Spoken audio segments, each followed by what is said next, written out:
তারে ফোন দিতেছি, তার নাম্বার বন্ধ। তারপরে আমি ঠাস করে এই গেস্ট হাউসের ক্যাশে গেলাম। ক্যাশে যাওয়ার পরে ম্যানেজারকে আমি জিজ্ঞেস করলাম যে ম্যানেজার আমাকে যে নিয়ে আসলো সে কোথায়? সে তো চলে গেছে বাড়িতে। তারপরে আমি বললাম বাড়িতে চলে গেছে মানে?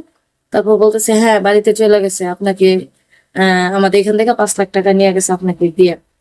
তারপরে আমি বললাম কি বলেন? পরে বলতেছে হ্যাঁ আপনাকে দিয়া 5 লাখ টাকা নিয়ে গেছে, মানে আপনাকে বিক্রি করে চলে গেছে সে। পরে বলতেছে সে তো, পরে আমি বললাম যে না অসম্ভব, সে আমাকে অনেক ভালোবাসে, সে অনেক মেয়েরে অনেক ভালোবাসে, কিন্তু সে ভালোবাসে না, সে তার মেয়েদেরকে পটা মোটাই না এখানে বিক্রি করে চলে যায় টাকা পয়সা নিয়ে। তারপর আমি বললাম আমার তো শুই না মাথা জুইরা বাড়ি পড়ছে। পরে আমি ম্যানেজারকে বললাম এখন কি করা যায়, এখন কি উপায়, এখন আমি কি করতে পারি?